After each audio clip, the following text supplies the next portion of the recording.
Hello and welcome to Wedding Wednesdays with Weddings Online. My name is Kelly and I'm a former wedding planner and blogger, and I'm obsessed with weddings. If you're planning a wedding in Ireland, you're in the right place. You're going to learn the tried and tested methods to planning your dream wedding without the added stress.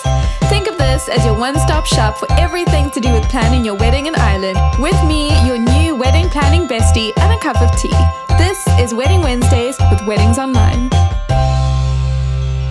Well, hello and welcome to Wedding Wednesdays with Weddings Online. Today we are going into part 2 of our 4-part series on pretty much everything that you need to think about if you are popping the question. Today is a pretty big one because we're talking about planning the proposal and all the things you've got to think about.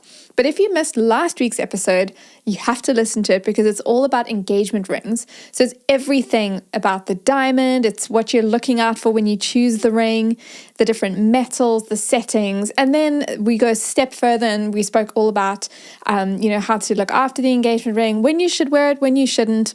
Everything to do with engagement rings, that is the previous episode. Then next week, we're talking about what to say when you propose. There's the obvious thing of, will you marry me? But what do you say leading up to that? And how do you make it really personal? We're covering that next week. And then, because your other half is going to say yes, you need to figure out how to announce the news. And that's what we're covering in the 4th part of this 4-part series. So let's start with planning the proposal. Now, the first step begins before you start to think about the actual proposal day. And this one is maybe a little bit controversial. It's definitely a personal preference. And I'm talking about asking for your other half's family's blessing. Now, previously, you would have said that you're asking for your partner's family's permission, but a lot of people don't like that language, and I think I'm with them on that because you and your partner love each other, you know that they want to marry you, at least you hope that they want to marry you, and you don't need anyone's permission specifically to get married.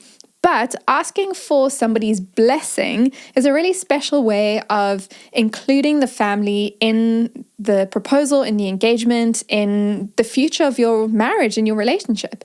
And so some people like to have the family included.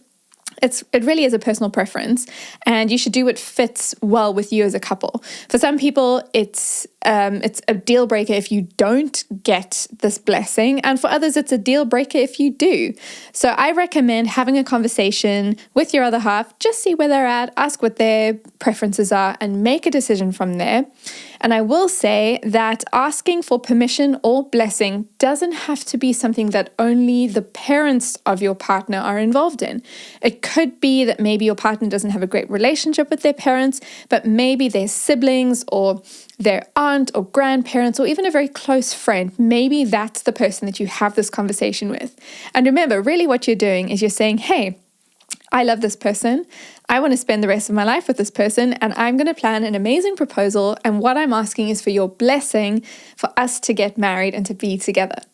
It's an amazing way to include the family. And if that's something you want to do, now's a good time to think about it before you think about the actual proposal. Now, the next thing, now we're going to start talking about the actual proposal and the logistics of the day. And the first thing is the location. Now, whatever you choose for your proposal location has the possibility of elevating everything to being memorable and epic. Now, I'm not saying that you have to go and pop the question at the Eiffel Tower, although let's be real, no one's going to complain if you do. But it's all about picking a location that's meaningful and special to you. So that could be where you had your first date. It could be where you met. It could be where you had your first kiss. Maybe there's a really beautiful place where you said, I love you for the first time, or there's a place that you love to go together, or maybe it's your home and it's the place that you really built a life together. It could even just be a place that's just beautiful. Doesn't even have any special meaning, but you just know that your other half is going to love the views. Whatever you choose, just make sure that you're thinking of the location. You're thinking, is this going to be something special? Is it going to be memorable? Is it going to be magical? And ultimately, is this something that your other half is going to look back on and go, wow, that was awesome? The next step is all about the ring. Now, you want to know if your partner wants to be surprised. If your partner does want to be surprised, there are some sneaky ways that you can get a bit of an understanding of the style of ring that your partner likes, the kind of aesthetic that fits with their current style, the metals to go for, the cuts of diamond, all of that sort of thing. We actually spoke in quite a lot of detail in the previous episode, all about how you can find some sneaky ways to get this information. We also went into great detail about the different types of diamonds, the cut, the clarity, the carat, all of that kind of thing, and the different types of metals and ring settings and everything. But now, if you don't think that this needs to be a surprise, again, you and your other half could go shopping together. It could be a thing where the proposal itself is a surprise, but your partner knows it's coming, you've looked at rings together, and at some point in the future, they know that you're going to pop the question and the ring will be involved. Again, that is a personal decision. It's completely up to you and your partner what you want to do. There's no one way to do it. There's no right or wrong way. It really is what fits with you, but it's helpful to know ahead of time what you would like to do. So I do encourage you to listen to last week's episode so you can get the lowdown on everything to do with rings, keeping it a surprise, and doing some sneaky sleuthing, which does involve the friends as well. Another thing that you can do with the proposal is you can make it really personal. Now, this is what I want you to think about. Does your other half like to enjoy a night out on the town? Or do they prefer to have a quiet night in with a movie or a bottle of wine? Do they love the idea of a public proposal or something a bit more private and intimate? The clues that you get from these questions will guide you into how you plan a proposal. So if your partner is very extroverted, they love being out in public, they love being surrounded by friends and family, and a public proposal is their dream, that's the kind of proposal you can aim for. But if your partner is a bit more introverted, they love to have quality time with, a small group of friends or just you and them, or people, one at a time, kind of connections with people. And maybe they would just feel really shy and a bit awkward and uncomfortable if you had to propose in front of lots of people. That will give you some clues as well.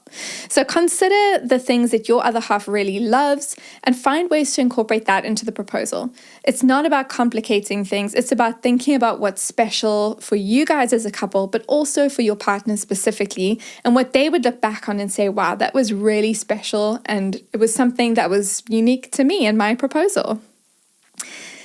When we're talking about things like being personal, sentimental, there are some details that you need to think about. These details are often the things that people can really hold on to. Things like small romantic gestures that really just elevate the proposal to something that's special and unique to you. It could be something like having a really special breakfast in the morning. It could be a romantic note just before you go out, or it could be something that's really unique to you and something that you've bonded over as a couple that's incorporated into the proposal. Now, at the end of this, I'm going to tell you the proposal story of myself and my husband, and I will tell you some of the little details that he incorporated into the day just to give you some inspiration. But there are some really simple, affordable things that you can throw into the proposal that make your partner know that you planned it for them. And I know a lot of what we've spoken about is magical, but you got to get practical too. It's not pretty, but it's important. So you've got to think about everything that your proposal entails and think about how you can plan accordingly. Here are some things to think about. Are there going to be lots of steps that your partner has to walk up or down? If so, make sure they have the right shoes to wear. How's your partner going to get to the location if it's a surprise? Are you going to go with them? Are you going to meet them there? How's that going to work? Who's going to set up whatever needs to be set up at the location if you are driving your partner there? These are the types of details that you need to think about ahead of time, because this can make or break the surprise factor and how well things flow. So just consider the details, consider the different steps, who's involved, how many people you want to be involved, and if those people are hiding in the bushes or if they're out in the open. Just think about the details. And then you want to think about planning a celebration. Now, of course, something like an engagement party, that'll come later. I'm talking about celebrating right after you've popped the question and your other half has said yes. Now, this could be just the two of you. You could have some champagne, Prosecco, wine, or hot chocolate, whatever it is that you love to enjoy and whatever the time of day is and what is appropriate for the moment. Think of something that you can do that's just the two of you. Then, do you want to have some other kind of celebration on the day or that night involving family or friends? Consider who you want to be involved and when you want to tell them about it. Now, of course, if you've spoken to close family and friends to get their blessing, they might already know what's happening, but you might want to keep the whole thing a surprise and they know that it's coming, but they don't know when. Then you have to consider if you do want to celebrate with them on the day, when will you tell them? Will they know before you've popped the question or afterwards? Just consider that. A lot of people love the idea of capturing the moment. Now, this could be having a professional photographer. And when you have a professional photographer or even a friend capturing the moment, it could be somebody who's very discreet, hiding in the bushes, getting amazing shots using a zoom lens. It's almost as if they're right next to you, but they're not. Or you could get someone who's a bit more hands-on. Once you've popped the question and the moment has come, then the photographer can come a little bit closer and actually get some more posed shots, some detailed shots of the ring and you guys celebrating together. Whatever you want, just consider it ahead of time and how everything's going to come together and how your partner would feel about being captured in this really special moment too. We've got two more things to think about before I tell you my proposal story. The next thing is, what do you say when you're proposing? You need to think about this ahead of time. Now, I said earlier that next week's episode is going to cover all of this, so I'm not going to give away anything now, but I will say that it ends with the words, "Will you marry me?" But what do you say before that? So I'm going to walk you through it in the next episode, all the different things you can say. I'm not going to give you a script, but it's more just different things you can consider and ways that you can weave in some personal touches into your proposal. And the final thing that you want to think about is making an announcement. Now, there'll be a moment where it's just the two of you that know that you're engaged. Then there'll be a moment where you want to reveal things to your inner circle. And then you'll start telling people that are a little bit wider out. And then, of course, there's the public announcement where you put something on social media and it's a really cute kind of announcement with a really cute little Instagram caption. All of this we're going to cover in part 4 of the series. So not next week, but the week after. And so you want to stay tuned to listen to that because I'm going to go into great detail about how you can make the announcement. And I'll share some cute Instagram caption ideas too. But before we end, I'm going to quickly share my proposal story because I think it's really special and I love it.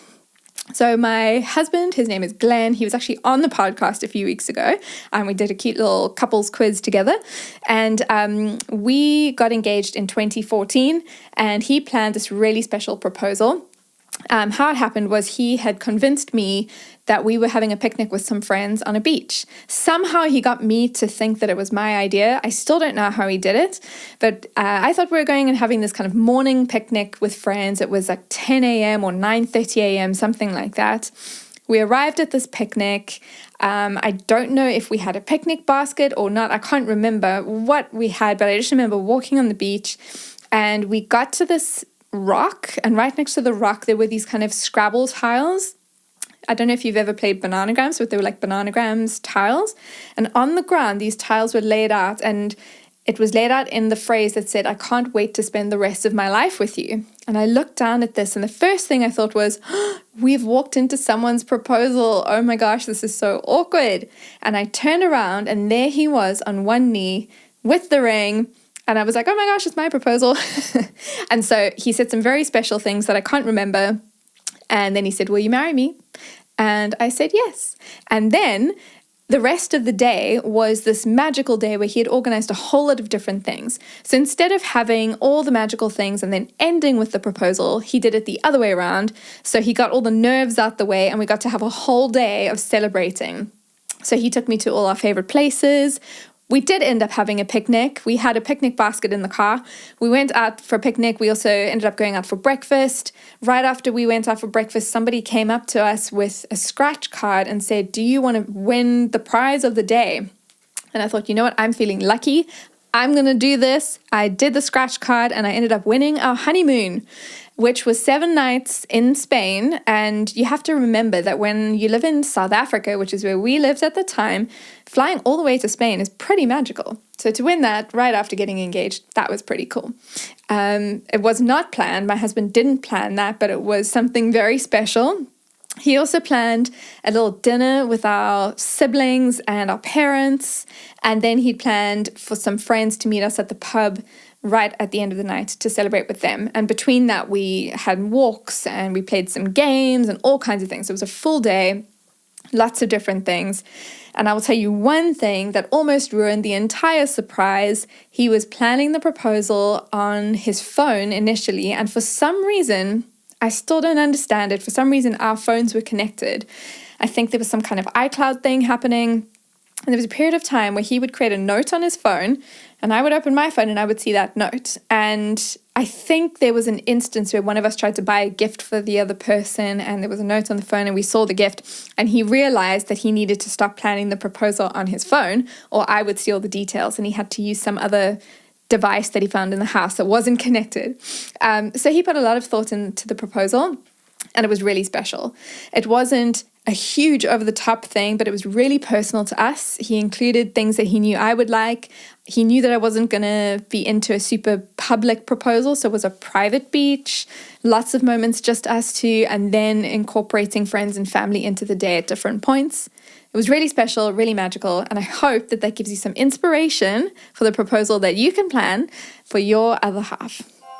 Well, thank you for listening today. The Wedding Wednesdays with Weddings Online podcast is produced by me, Kelly, and mixed, mastered, and edited by Glenn Hartman. For more wedding planning tips, advice, checklists, and more, visit weddingsonline.ie.